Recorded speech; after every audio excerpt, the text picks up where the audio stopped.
Hello again, welcome to another look at the weekend and into next week's weather, courtesy of Netweather.tv. Well, this time last week we had a big problem. This time we've got a big problem too, although it is a similar problem, but it is about a day or so earlier. We'll look at that in a minute. As far as the surface level pressure concerned, we have high pressure still over Scandinavia and Russia, and low pressure in Iceland and into the Mediterranean. Now, a new area of high pressure is going to build to the west of us, whilst the old one slips away. And then eventually a low will develop over Scandinavia and then move southwards towards Germany. And this is going to turn the winds. It'll push the winds in from the north or the northwest across the country, especially the easternmost parts. So it's still going to be cold, but it's going to be a different sort of cold, at least not that Siberian blast. But even so, those north to northwesterly winds will have a real chill to them, as they'll be particularly strong, with some gales, at least to begin with, the winds slowly easing at the end of the week or towards the end of the week. Looking at the temperature of the atmosphere, we have severe cold over Labrador and most of Europe. Less cold as far as the United Kingdom is concerned. We have the shading in the green there rather than the blues. The cold air over Europe is going to dive in towards the western Mediterranean, where it's going to give them quite a shock, I think. They could have some snow there, although it will warm up as time goes on. And Russia will remain just as cold as ever, as will Labrador and later on Greenland.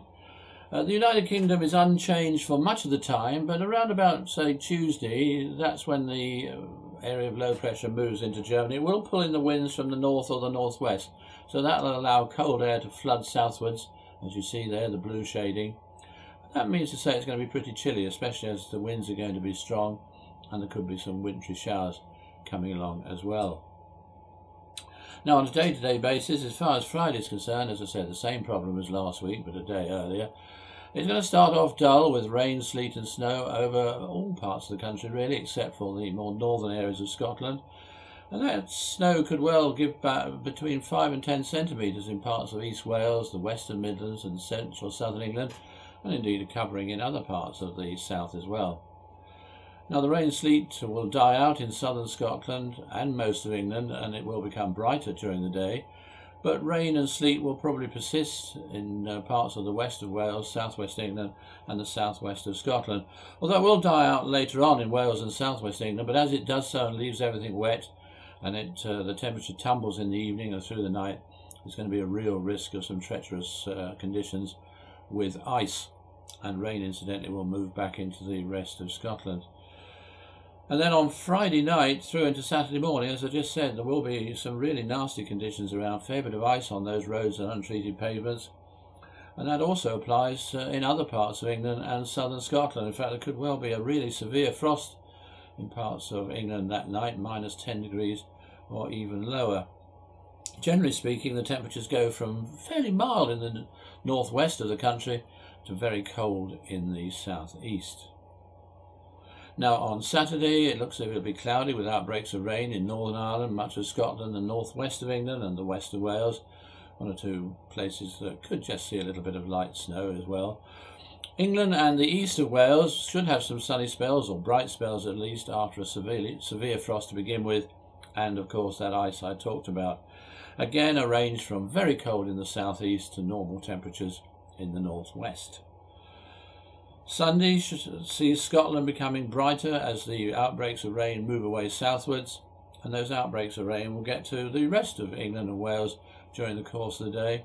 Again, we're looking perhaps of some local ice and a little bit of light snow in places too, and again we're looking at the temperature range from normal in the northwest to still very cold in the southeast.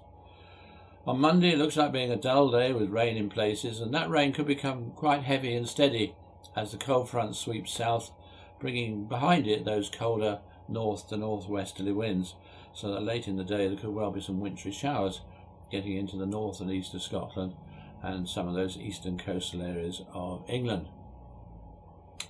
On Tuesday, it'll be mostly dry in the west and the south, but there will be some rain, sleet or snow in the north and the east, and there will be a really cold, or at least cold feeling, north to northwesterly wind. In fact, there'll be gales or even severe gales down the North Sea and along those coasts and in the northeast of Scotland.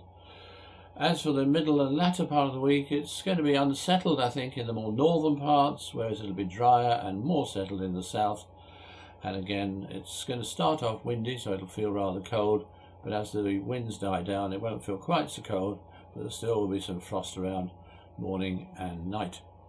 Well, that's all from me for the time being. Have a lovely weekend and a lovely start to the half term, at least it is for most of you, and I'll see you again next week.